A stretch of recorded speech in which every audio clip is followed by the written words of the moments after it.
Fala pessoal, tudo certo? Sejam todos bem-vindos a mais um episódio do podcast Debates Olímpicos, comigo, Luiz Henrique Rolim, e ela, Bruna Leão. Oi pessoal, tudo certo? Lembrando que estamos aqui gravando um podcast na Telehouse, podcast que é produzido pelo Grupo de Pesquisa em Estudos Olímpicos e integrante do projeto PUC Olímpica! A PUC cada vez mais olímpica, chegando Sim. Paris, eu já sinto o cheiro de croissant com baguete. Isso E tem em vinhos, Paris. né? O que mais que tem? Queijo. Vinhos, eu acho. Tá, mas não vamos perder tempo. Hoje eu não quero perder tempo, porque hoje nós temos uma super convidada A nossa primeira convidada externa, externa. que não é da casa. Mas ela é daqui Ela é daqui, e sim. ela já vai se apresentar. A gente tá aqui então com ela. Como é o nome dessa menina? Daniela. Dani Nicolini. Dani Nicolini. Bem-vinda, Dani. Palmas, Dani. Dani, professora. Esse é um ponto importante. Professora de Educação Física, melhor profissão, doutoranda em Ciências do Movimento Humano e coordenadora do Mini Handball de Praia. Seja bem-vinda, Dani. Tudo bem? Muito obrigada, gente, pelo convite, Luiz, Bruna. Bom, nem sabia que eu era a primeira Sim, externa. Nossa primeira convidada Externa fora. porto-alegrense, mas é isso aí. É muito velho falar contemporânea, nós somos contemporâneas. É verdade. Né? A gente fez cursinho juntas, a Aham. gente tem várias amigas em comum, mas a gente tem a mesma idade, então a gente transitou por muitas Muitas fases. Exatamente. Aí Teve tem coisas que não precisa, né? Não, mas assim, teve a fase do vestibular, daí agora tem a fase dos casamentos, aí a gente foi tá. se cruzando de novo. Quando chegar na meia-idade tem a fase das separações. Dos filhos, das Enfim. separações.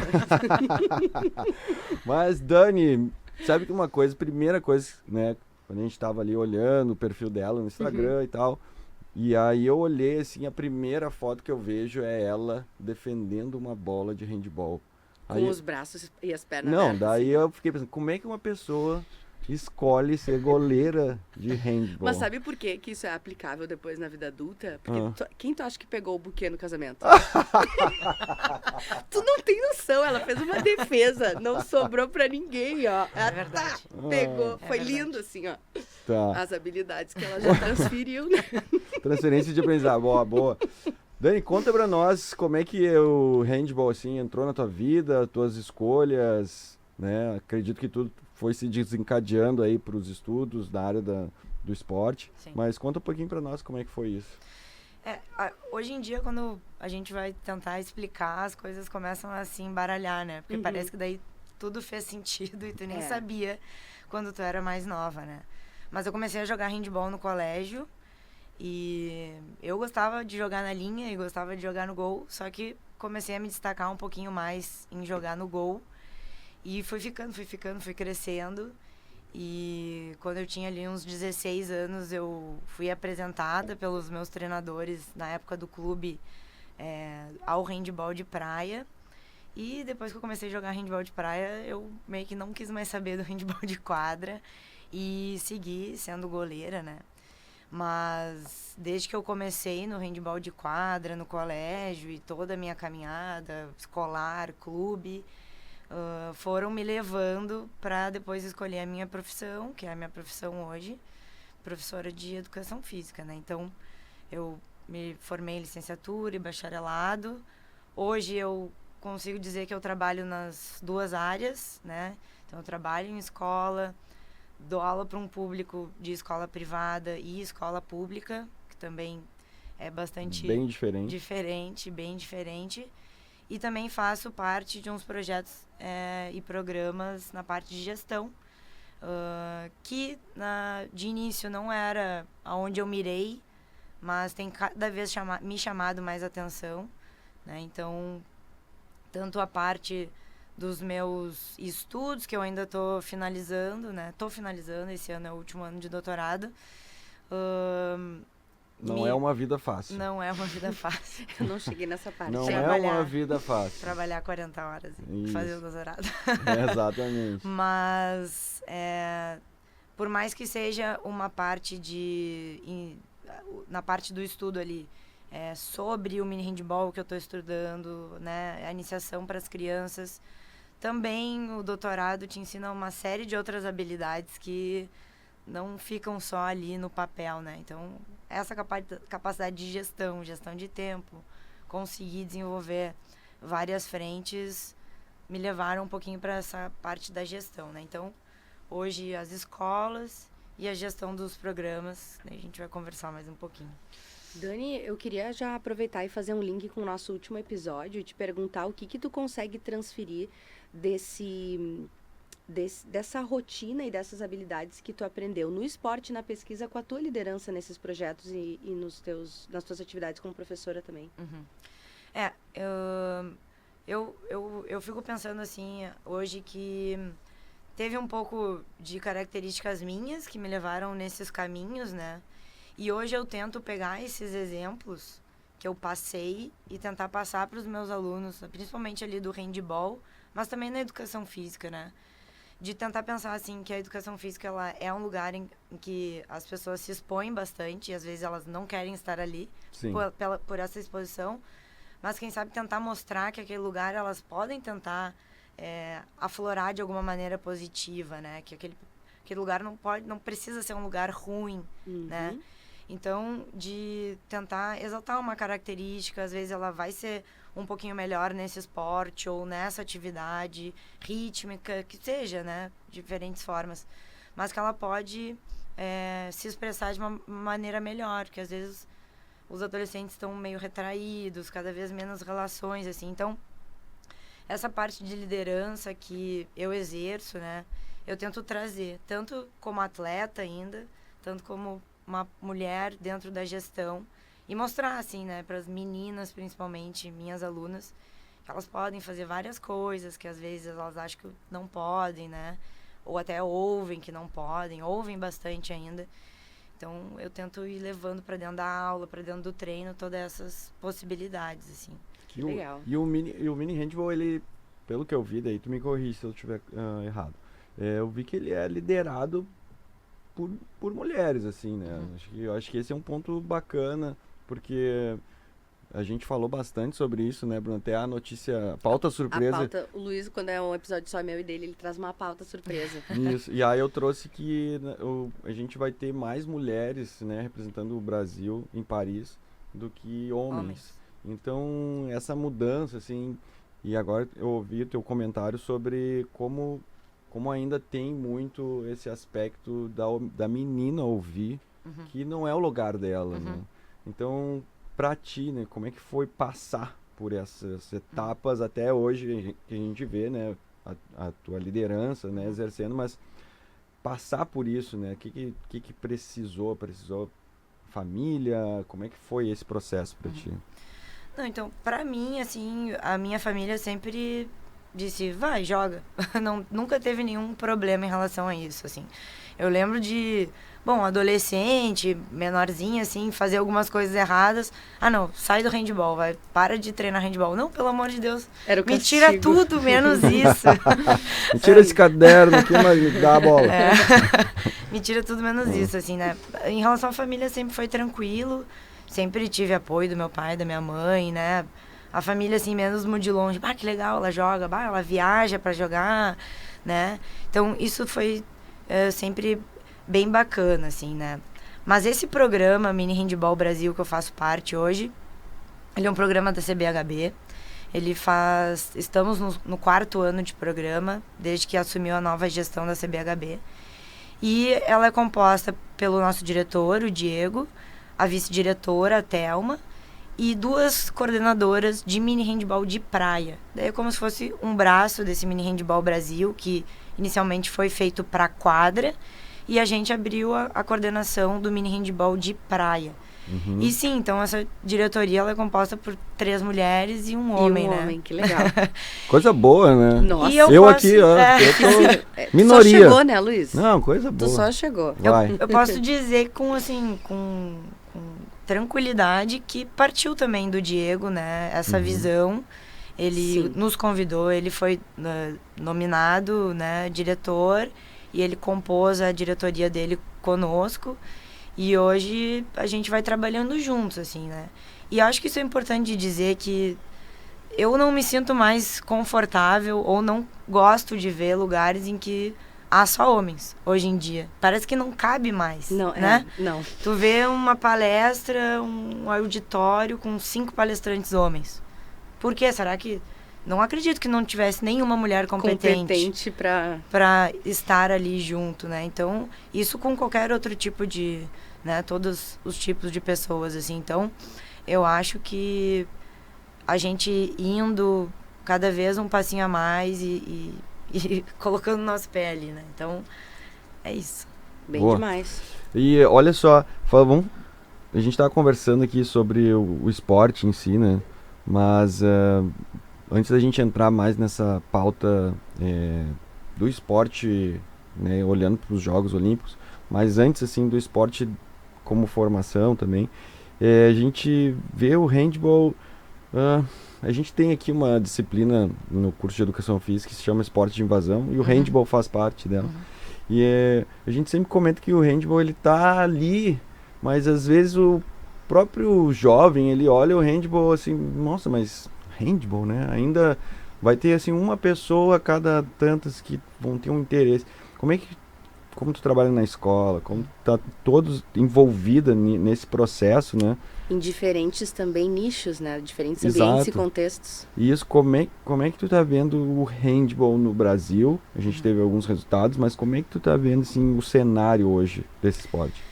Eu acho que assim, ó, um dos problemas é que o handball ainda ele não é ofertado.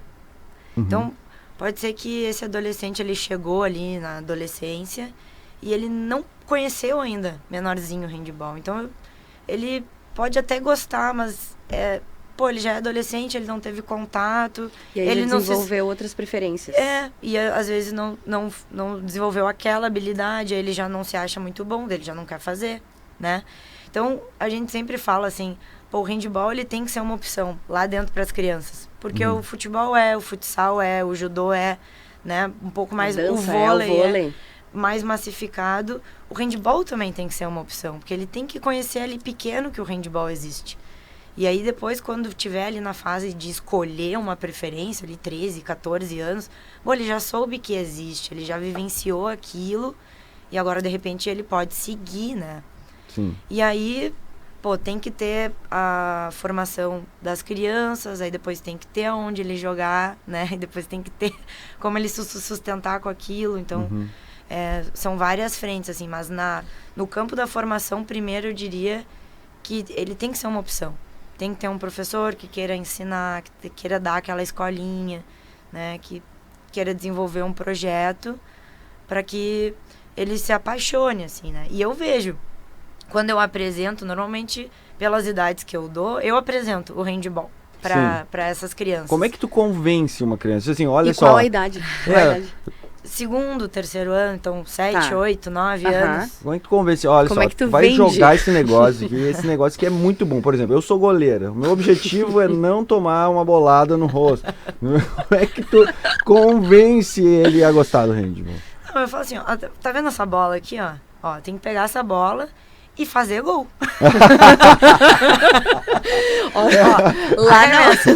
Arremessa. E com a mão tem uma facilidade maior que o pé. Tá vendo essa linha aqui, ó? Tem que ser atrás da linha. O resto, tu pode fazer o que tu quiser. O resto é resto. A primeira coisa é isso. Vai, arremessa. Não. E pum, gol. Entendeu? É a primeira coisa. Ele arremessa e gol. Então, assim, isso já brilha aos olhos daquela criança, né? Sim. E é um esporte cheio, agora, os professores aqui, cheio de habilidades motoras fundamentais. Muito. Arremessar, correr, pular. Então é fácil. Sim, e olha só, a gente falou no último episódio também que só ensina quem faz. E eu acho que tem um adendo ali do... Ensina melhor quem gosta, quem ama, né? Então, olha o jeito que ela fala, olha que vivo. Quem vai ver o vídeo, né? Vai ver o olho brilhando. Mas olha só, dá pra sentir quando ela fala, mesmo que a pessoa não veja a imagem, sabe? Porque ela gosta, tipo, a gente pega isso aqui e faz um gol. E olha que legal. Então ela vende esse...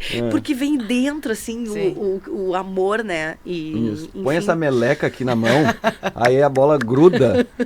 Não, e é muito esse negócio da cola, interessante, assim, porque daí os alunos agora com TikTok e coisa, eles aparece vídeo pra Não, eles. até no @time Brasil lá saiu elas com a daí cola. eles começam a falar de handball, começa a borbulhar no celular deles, e aí eles...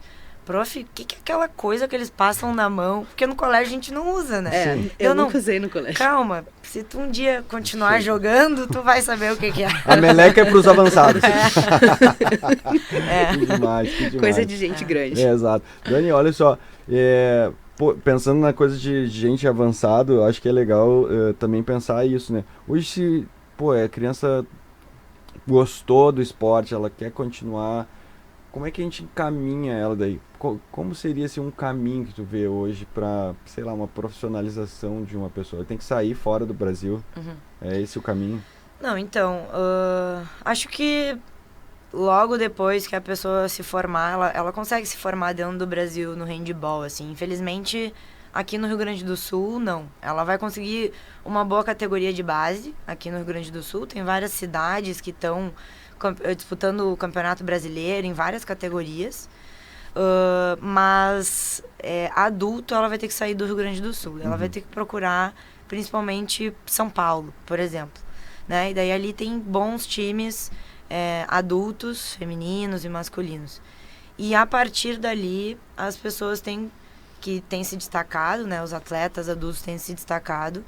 E aí elas têm procurado sendo times da Europa, né? É na Europa que o handball acontece hoje em dia. Ele ainda está nesse circuito ali que antes a gente via mais os países do leste europeu ali, Croácia, Eslovênia. Ele ainda está naqueles... Alemanha, França, Espanha. Sim. Eu tive a oportunidade de uma vez acompanhar o Campeonato Mundial, acho que foi 2015, lá em Doha, no Catar, que eu morava lá, né? Eu trabalhava lá. E aí foi a primeira vez que eu vi, assim, o handball num nível, obviamente, né, extremo, que é o Campeonato Mundial. E, obviamente, teve um investimento gigantesco deles lá para fazer como se fosse a Copa do Mundo de futebol, mas de handball. Sim. E aí tu conseguia entender, assim, o tamanho que é o handball. Porque acho que no Brasil, eu tô falando por mim, pela minha experiência, a gente não vê o tamanho que tem o handball, a importância que ele tem nesses países, né? A gente vê ali a Alemanha e França, é um clássico. A gente tá vendo, assim, os melhores, né? Eu lembro que acho que era o Karabat. E eu ainda tive a oportunidade de entrevistar o Ivano Balic, né? Da Croácia, porque ele jogou um tempo lá. E aí a gente tava olhando, assim, né? A própria regra do handball, como eles tiveram que mudar, né? Porque a gente no futebol tem aquela regra, assim, ó, jogou pra uma seleção, tu não pode jogar por outra. E no handball, exatamente, eles não fizeram isso, porque senão... Ia limitar demais. Exato, daí não teria, assim, essa transcendência. Mas daí aconteceu o caso aquele que todo mundo ficou discutindo depois, que a seleção do Catar era uma seleção mundial, porque eles tinham jogadores de tudo que era local. E eu me lembro, tu sabe qual era o único jogador natural do Catar que estava jogando na seleção? Qual posição ele era? Vamos ver. Goleiro. Não. Goleiro. Só que o goleiro reserva. Ele foi só pra ter alguém. Ele era cota, assim, vamos lá botar. Tem que botar um do Vamos botar um lá, o goleiro reserva.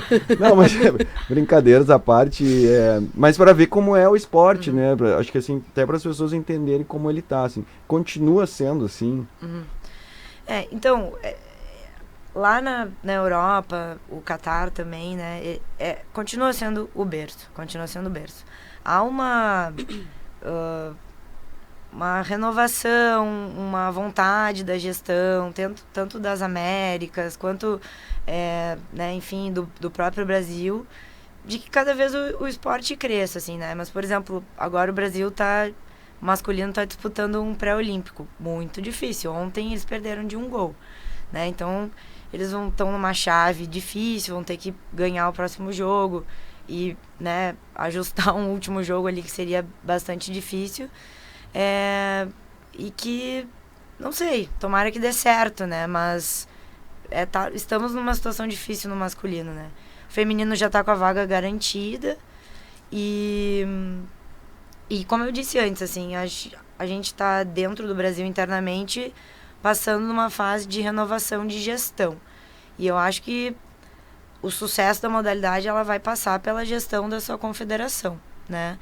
E há muitos projetos acontecendo dentro da Confederação Brasileira, tanto do handball quanto do handball de praia. Quer falar do teu? Do que tu faz parte? Não, vou falar assim, né? Mas em todos os níveis, desde as crianças até...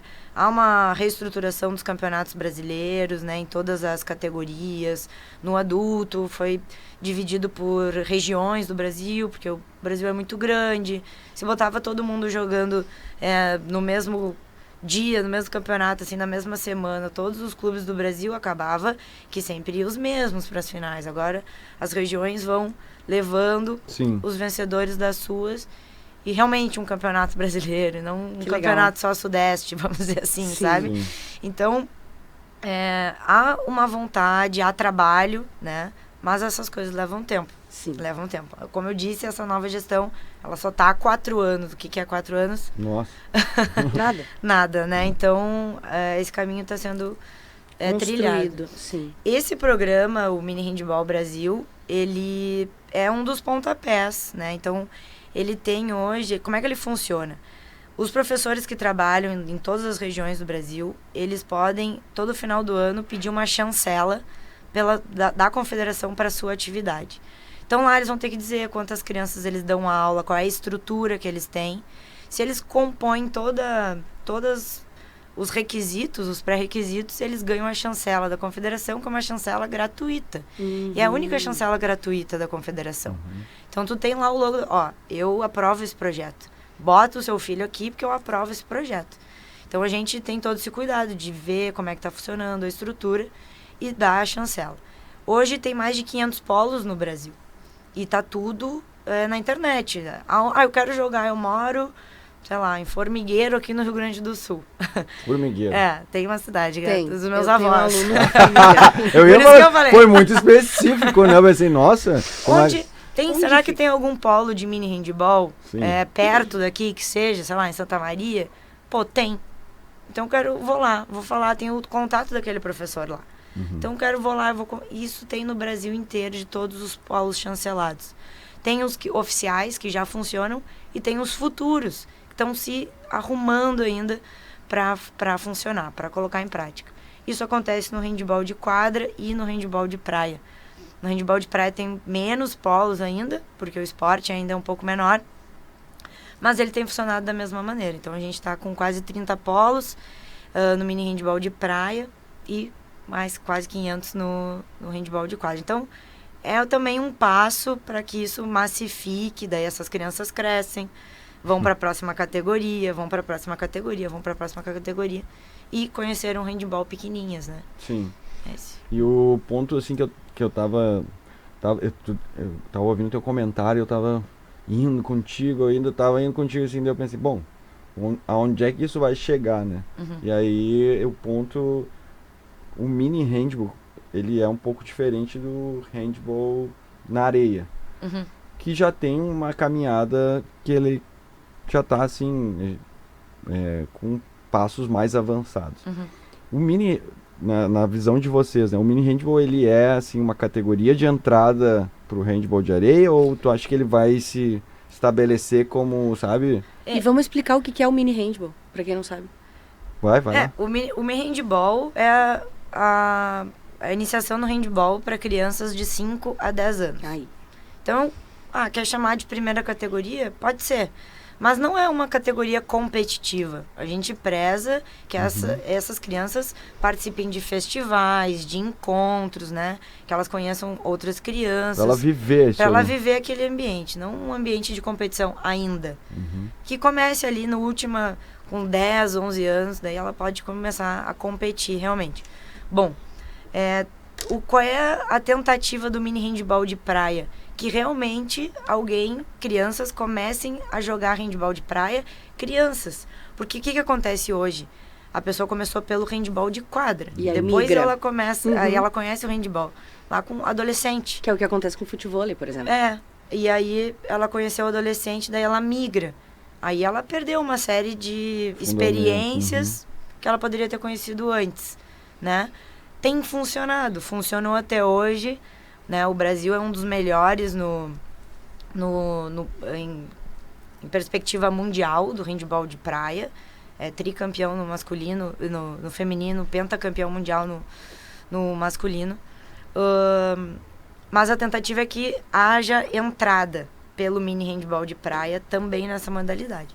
Sim. Então, no Rio de Janeiro, ali numa cidade específica, ali em Maricá, eles têm apoiado muito o handball de praia, então muitos campeonatos brasileiros, eles estão com um projeto de iniciação a partir dos 11 anos de handball de praia.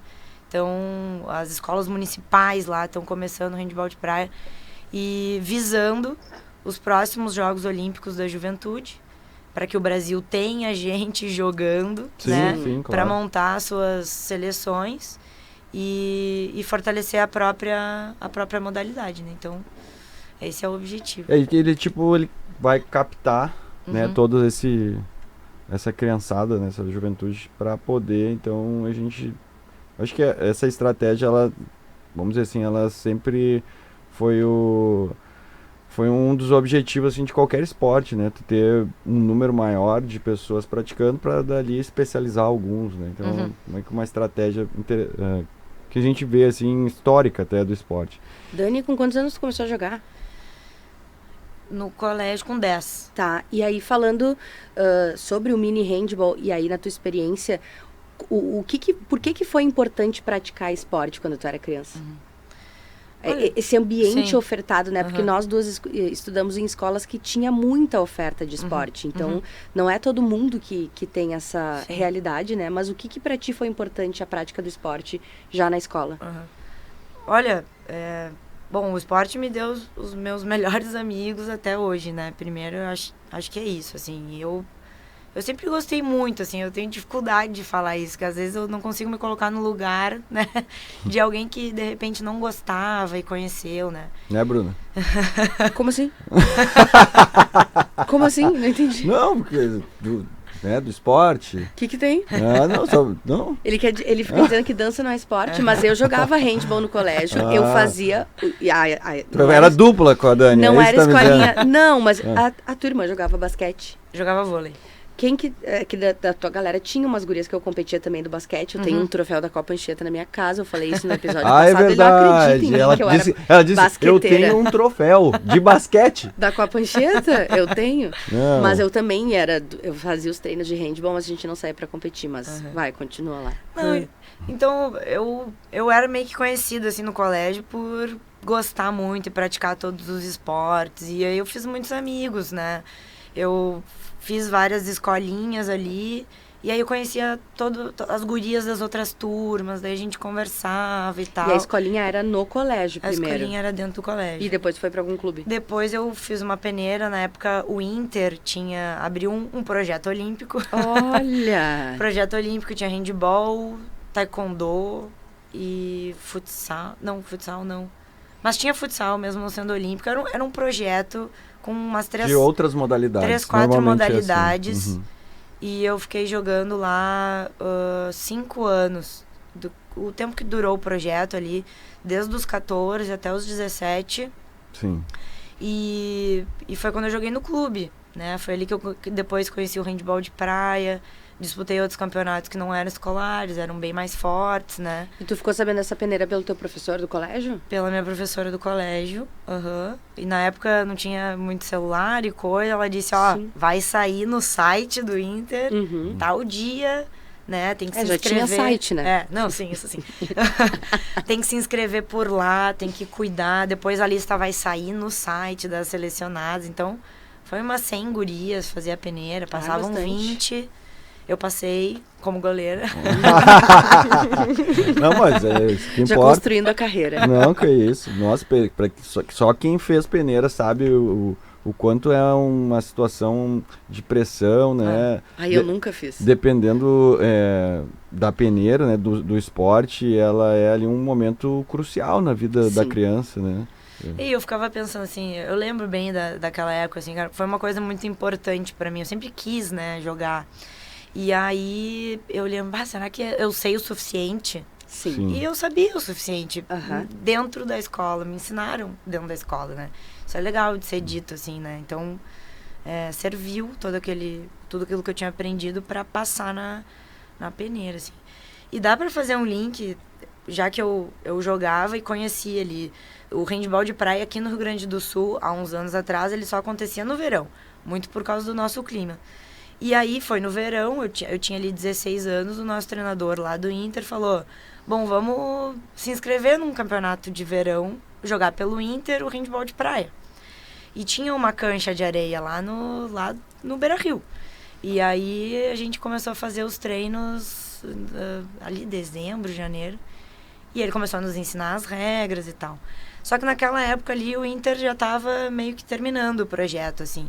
E aquelas gurias que jogavam comigo, e fomos todas treinar, a gente ninguém conhecia. Todo mundo se apaixonou. E aí, como estava acabando, a gente, não, vamos continuar jogando. Vamos fazer um time nosso, vamos continuar jogando. E as buds existem há 12 anos. Ai, que legal! Exatamente. Buds Handbeat. E esse aí é o... Isso aí, se eu quiser agora, eu entro ali no @buds, não?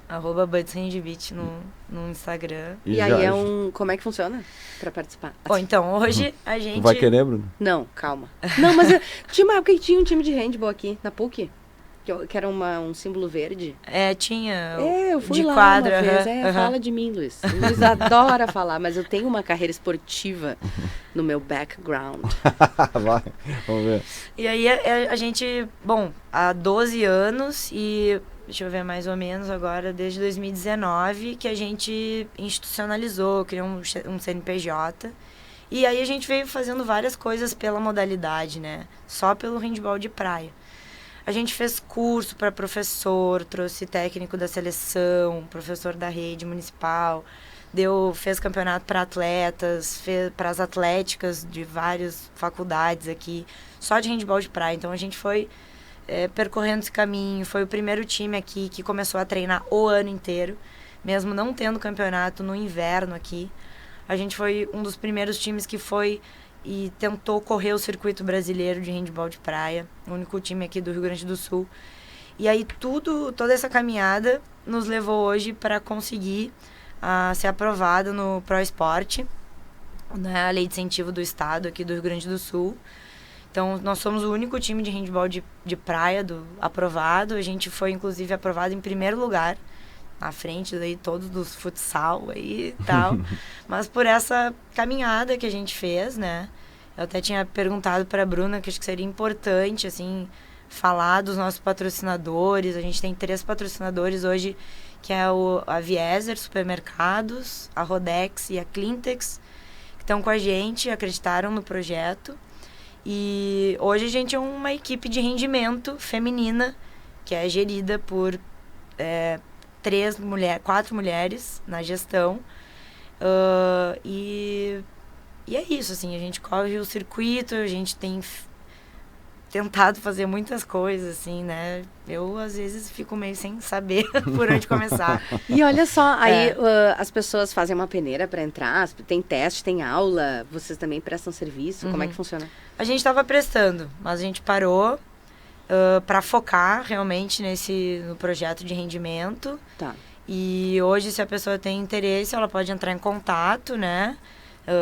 Tem uma série de requisitos que a gente vai fazer, vai ter umas combinações, mas ela participa de alguns treinos, né? Não tem um dia específico de peneira, né? Ela vai participando, ela vê se ela consegue fazer os combinados, e aí a gente decide se ela continua ou não. Mas é isso. Mas assim, sabe, Dani, que eu pelo que eu tô entendendo, né? Quando a gente não tá falando de esporte, assim, que é popular, de massa, quem é desses esportes, assim, ele é apaixonado por aquilo. Então, se já tem uma outra pessoa que vai lá, mesmo que ela não consiga ter o nível técnico para jogar, alguma coisa, eu tenho certeza que a Dani vai olhar e vai dizer assim, não, mas fica aqui, nos auxilia não sei o quê, mas é isso, né? Porque quando a gente é assim do esporte, a gente quer que a pessoa fique ali, né? Não quer que ela... Sim, é que não é o esporte pelo esporte. Exato, né? não tudo é por que jogar entrega, só. É a comunidade, é o desenvolvimento, a oportunidade, vai expandir, vai levar para outras pessoas, né? Vocês sabem que eu já percebi uma mudança, assim, desses anos. Antes, muita gente ainda não conhece, tá? Pergunta o que eu jogo e tá, que é, quica a bola. Como é que quica a bola? Pois é, quica a bola ou não quica a bola? Já deixa essa, não fica spoiler já. Não quica a bola, tá? Não quica a bola. Mas aí, agora as pessoas, elas pelo menos algumas já ouviram falar. As atléticas estão jogando, né? A PUC aqui joga vários campeonatos no handball de praia. Então, elas conhecem alguém que jogou na faculdade, ou elas ouviram falar das Buds, ou elas ouviram falar de outro time. Então, já tá diferente. Pelo menos aqui em Porto Alegre, nos arredores, tá diferente. As atléticas estão participando de campeonato municipal, estão participando de campeonato gaúcho. Então, isso não existia antes. Né? Daqui a pouco outro time tá correndo o circuito nacional também. Então, eu acho que é por aí o caminho. Não, eu sou apaixonado pelo esporte, né? Independente do esporte. Eu acho que ele traz... Eu gosto do que ele faz com as pessoas e o que ele proporciona pros espaços onde ele tá, né? Se ele ocupa um espaço público, ele dá vida, ele faz com que promove saúde, diminua a criminalidade daquele lugar, que as pessoas cuidem, que as pessoas queiram estar ali. Então, o esporte ele tem múltiplas funções e às vezes não. Para mim é muito mais do que só o que acontece ali, o resultado de quadra, a medalha, o troféu. Então isso às vezes é o de menos. A gente está aqui contigo hoje justamente por causa do esporte, né? Sim. Então isso é lindo de ver. E enquanto a Dani falava, assim, a Bruna serviu o nosso café olímpico aqui. A Dani, tu quer mais? Eu quero, mas a Dani, pelo que eu entendi, não é muito do café, que a Bruna trouxe café e uva, né? Tipo, e uma uvinha. Quem é que come café com uva? Pessoal, hoje a gente tá gravando de manhã, vai que a pessoa não tivesse, né, tomando café da manhã. Mas, aí fazendo o link olímpico, se é possível. E tem amendoim também, alguém quer amendoim? Eu trouxe amendoim e chá, e uva. Não, tá. Nosso café diversificado. E pensando em Paris agora, né, que é um dos focos, né, que a gente também está debatendo bastante aqui no podcast. Como é que vai ser, né, pro handball, tanto de quadra quanto para ali de quadra já deu um pouco, spoiler. Já falou um pouco, né, mas no de praia acho que ele vai ser demonstração, tava comentando pra gente. Conta pra nós assim, qual é a tua expectativa, como é que vai ser, que tu sabe. Não, então a Federação Internacional de Handball, ela já anunciou, né? Vai ser um torneio de demonstração. Alguns atletas, os melhores atletas do mundo do handball de praia vão ser convidados para participar, né? Provavelmente vão ter alguns do Brasil, porque, como eu tinha dito, o Brasil é uma potência no handball de praia. Alguns outros países estão vindo, principalmente da Europa agora. Mas com certeza teremos representantes brasileiros lá. E é mais uma chance de mostrar para a comunidade que o handball de praia pode ser atrativo. E quando a gente vem ouvindo falar, né, quais são os novos ideais aí para colocar novos esportes, né, que ele seja interessante para o público jovem, né, que de repente ele seja mais curto. O handball de praia, ele compreende isso, né? Então, ele é rápido, ele é muito bonito, né? Ele é espetacular, ele foi feito, na verdade, para ser espetacular, para encher os olhos, assim. Então, tem as jogadas espetaculares que valem 2 pontos. Então, as pessoas, elas ficam olhando, é muito jogada espetacular. Como é que seria essa jogada? Isso me remete ao programa de TV. Jogada espetacular. Então, se a pessoa, com a bola na mão, dá um giro de 360 graus, ainda no ar, arremessa e faz gol, vale 2 pontos. Ai, que lindo! Então, giro ou... Espetacular, tudo! E a ponte aérea, que às vezes a gente vê no basquete, a bola tá no ar, e alguém lançada vai lá por um, enterra. O outro pega no ar e enterra. No handball também. Um lança no ar, o outro pega no ar, arremessa no ar. Se fizer gol, 2 pontos. E o gol de goleiro vale 2 também. Ah, agora sim. É por isso que eu jogo, mentira. Não, mas ó, essas são as coisas, né, que a gente às vezes fala pros alunos, né, que estão em formação na educação física, né, futuros professores, treinadores, enfim. Poxa vida, tem tanta coisa que dá pra criar dentro do esporte. Então, assim, a regra de um jogo, ela pode simplesmente mudar completamente como as pessoas percebem o jogo. Sim. Nossa! Então, assim, por que todo gol só vale um, né? Então, a gente... Isso. Essa é uma questão muito legal que tu tá trazendo e isso esteticamente, né? Vende bastante, e como lá os jogos, o negócio é fazer um produto que também atrai as pessoas através dessa estética, da beleza do gesto, né? Uma pessoa que é apaixonada pela arte do esporte é o Sartori, né? E não à toa ele foi banca da Dani, tu acredita? Não, arte do esporte? Sim, que ele fala do jeito, do show, da balaca. Ele gosta disso, ele fala isso pra gente na aula. Sim, os balaqueiros. Balaca é uma coisa antiga, não? Não, né? Só você tá me chamando de antiga, no caso. Não, eu mas sei essa porque coisa eu sou assim, mais veterano. do drible, sabe? De fazer um show também, além de fazer o esporte. E ele foi banca dela, tu acredita? Eu acredito. Olha que foi meu colega, primeiro de grupo lá, né? Agora é minha banca. Muito legal. Agora não posso falar muito, né? Ela já deu uma... Segura aí, não vamos abrir muito. Não vamos entrar mais. Mas aí, eu acho que isso que é bacana, né? Os jogos, né? O movimento olímpico, né?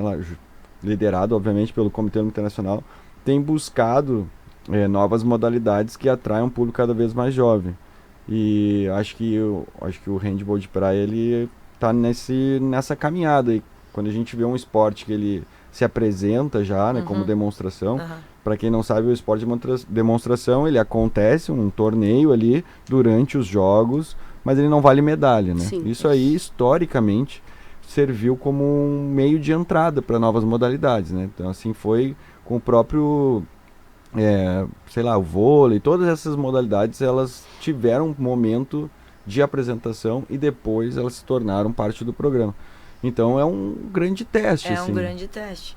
A Federação Internacional, nesse ciclo agora, ela fez uma série de eventos internacionais, né, que mas um dos pontos, né, para que se torne olímpico é que tenha ligas mundiais fortes, né, que tenha representante de vários países. Então, eles fizeram o Global Tour, que são como se fossem etapas mundiais em diferentes locais do mundo. E aí, os países daquela região disputam aquela etapa, né, e aí vale medalha e tal. Então, teve no Brasil, vai ter de novo esse ano, veio vários países, o Brasil foi campeão, e é cada vez mais tentativas, assim, dizer, é praticado por homens e mulheres, acontece em vários lugares do mundo, é chamativo, é curto, né, é lindo. Cabe então, na grade da TV. Cabe na grade da TV. Mas é bem isso, né, a gente tem que, a verdade é quando pensar a gente... em tudo. Envelopar, assim, né, o esporte com todos os elementos que são importantes, né, ele tem espaço para patrocínio, ele tem espaço para caber entre ali um programa e outro, né, então, canal aberto, colocar domingo de manhã, então, todos esses esportes a gente vê, o próprio vôlei, assim, de quadra, ele teve que mudar a regra, porque ele não cabia mais dentro da grade da televisão com aquela regra da vantagem, né, então... Isso, inclusive, o Luiz bota em prova.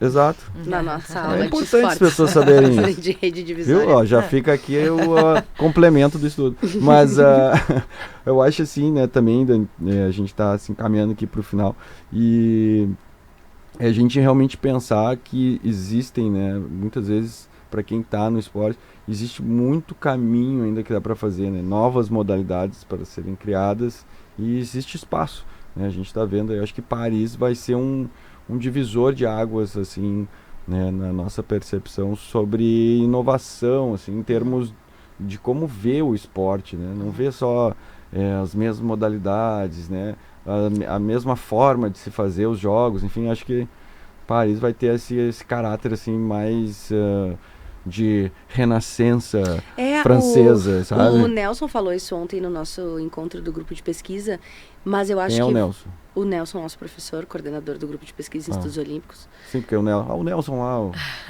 Nesse contexto, né, a nossa audiência já conhece, porque ele já veio aqui, né? Já é nosso primeiro convidado da casa. Sim.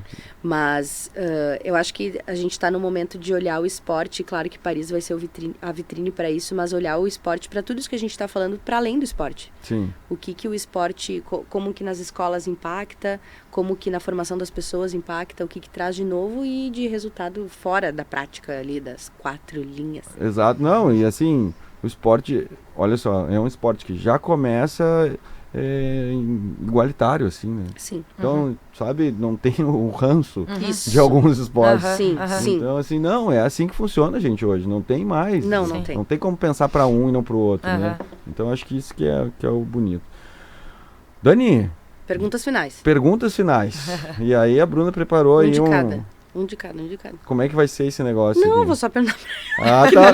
Porque tu me mandou uma mensagem ali, olha, no final nós vamos fazer dessa forma aqui. Eu pensei, tá, vai ser uma coisa diferente. Então me diz aí. Ah, vai ser perguntas... Isso, a gente pergunta pra ela. Tá, então vai, vamos lá. Dani, são perguntas breves, mas tu pode... Não, são... Ninguém me diz. Não é pauta surpresa.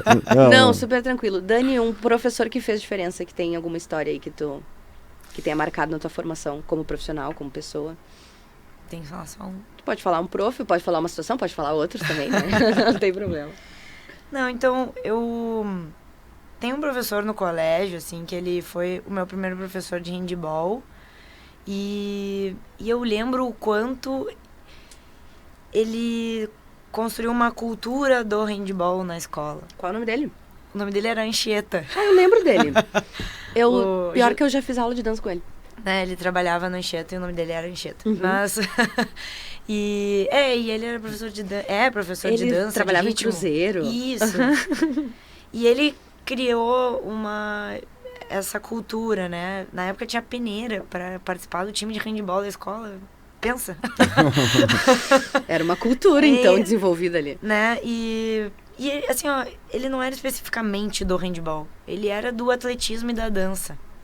Mas ele era professor de educação física, um baita professor. E, enfim, eu lembro com muito carinho dele, assim, foi meu primeiro professor. Eu tive outros tantos treinadores queridos, mas eu vou ficar com ele, assim. Boa. A minha pergunta, né, são respostas curtas, qual o significado do esporte na tua vida? Eu acho que o esporte é tudo, assim. Me deu os amigos, me deu a minha profissão, me deu muitas viagens até agora. Parece meio clichê, assim, falar, mas eu não pensava desde pequenininha, assim, fazer outra coisa, né? Eu queria ser professor. Eu olhava os professores, eu queria ser professora. E mas eu não gosto de matemática. Eu não gosto de português. Eu só gosto de educação física, sabe? Sim. E claro que depois a gente descobre outras coisas, mas o esporte me deu muita coisa, assim. E hoje, quando o cansaço bate, o estresse, né, dessa vida meio corrida, eu tento lembrar de tudo que ele me deu, assim, né? De não desistir, por mais que seja bem difícil, assim. Mas é isso. Bom. Tá, e pra fechar, né? Dentro desse contexto esportivo, o que significa pra ti um líder? Porque aqui a gente sempre tenta fazer essa relação da formação, esporte e liderança. É uma das coisas que eu tenho me perguntado bastante. Eu exerço um papel de liderança na minha equipe como atleta. Bastante. Em alguns momentos eu não quis esse papel. Porque algumas era sempre eu, assim, não, mas tu não pode fazer isso, porque elas estão te olhando. Ou tu não pode fazer aquilo, ou tu deve fazer aquilo. Não, mas eu não quero. E não adianta muito tu brigar com isso, né? Não. Porque as pessoas te veem e elas esperam muito de ti. Na verdade, não tem que pegar isso como um lado ruim da coisa. Porque tá posto. Sim. Vamos tentar viver da melhor maneira possível com isso e aprender bastante, né? E eu já falei várias vezes para as gurias, principalmente as que jogam comigo, a gente acaba conhecendo muitas pessoas pelo esporte. Tu vai passar por situações de estresse, de tristeza profunda, de alegria imensa. Então tu vai conhecer a pessoa em todos os ambientes. tu vai se tornar muito próximo dela por causa disso. Ou muito distante, e ao mesmo tempo tu tem que jogar com ela, né? E, então, acho que um papel de líder é isso. É ser pontual, é dar o exemplo, é acolher e também falar umas verdades, né? E não se frustrar tanto também quando a pessoa pensar diferente de ti. Também, às vezes, isso me pegava um pouco. Ainda me pega, mas eu acho que é por aí. Ótimo. Não, e assim, já te agradecendo, Dani, por ter aceito o convite, e a Bruna que fez toda essa intermediação. Se tivesse que deixar um recado, né, sobre tudo que a gente falou aqui, definir, por exemplo, qual seria o título desse episódio que tu colocaria, um recado final? Eu nem sei o título da minha tese. Vocês querem o título do podcast? Eu quero só terminar meu doutorado. Mas assim, eu não sei se tu tem uma frase, se tu tem algo que tu... Um bordão, né? Alguma coisa que tu deixa assim, que é sempre que tu pensa antes de entrar em quadra, ou na quadra de areia, no caso. Eu tenho, assim, uma frase que eu penso bastante, principalmente, assim, quando a gente acumula algumas funções, né? Que é, faça tudo valer a pena. Porque se tu te botou num projeto, se tu tem comandado alguma coisa, pensou em alguma coisa diferente, bom, faça valer a pena pelo tempo que durar, né? E daí depois, se tiver que terminar, ok, mas faça bem feito, assim. Acho que é por aí. Não poderíamos terminar de forma melhor. Olha a minha cara, né? Olha, tô feliz demais. Faça valer a pena. Obrigado demais, Dani, pela participação. Tenho certeza que vai valer a pena muito para quem ouviu e viu aqui a nossa... ouviu e viu. Ouviu e viu o nosso episódio de hoje. Bruna, obrigado por hoje. Obrigado, Dani. Eu que agradeço. Obrigada, Dani. Vamos para as novas fases agora, Isso. né? Muito bem. Sucesso aí no doutorado. Obrigada. Tomara que dê tudo certo. Vai para Paris? Não. Não, tudo bem. Não vai pegar as minhas férias escolares. Faz parte, acontece, né? Estamos na mesma. Mas foi isso? Fechou? Feito. Obrigado, os guris. Obrigado, pessoal da por técnica. Hoje também. Obrigada, Jaci. Obrigada pelo convite. Muito Valeu obrigada. demais. Valeu, adoramos. Até a próxima, então. Semana que vem nos vemos. Nos vemos para mais uma gravação. Obrigado. Yes. Tchau. Beijos. Tchau, gente. Obrigada.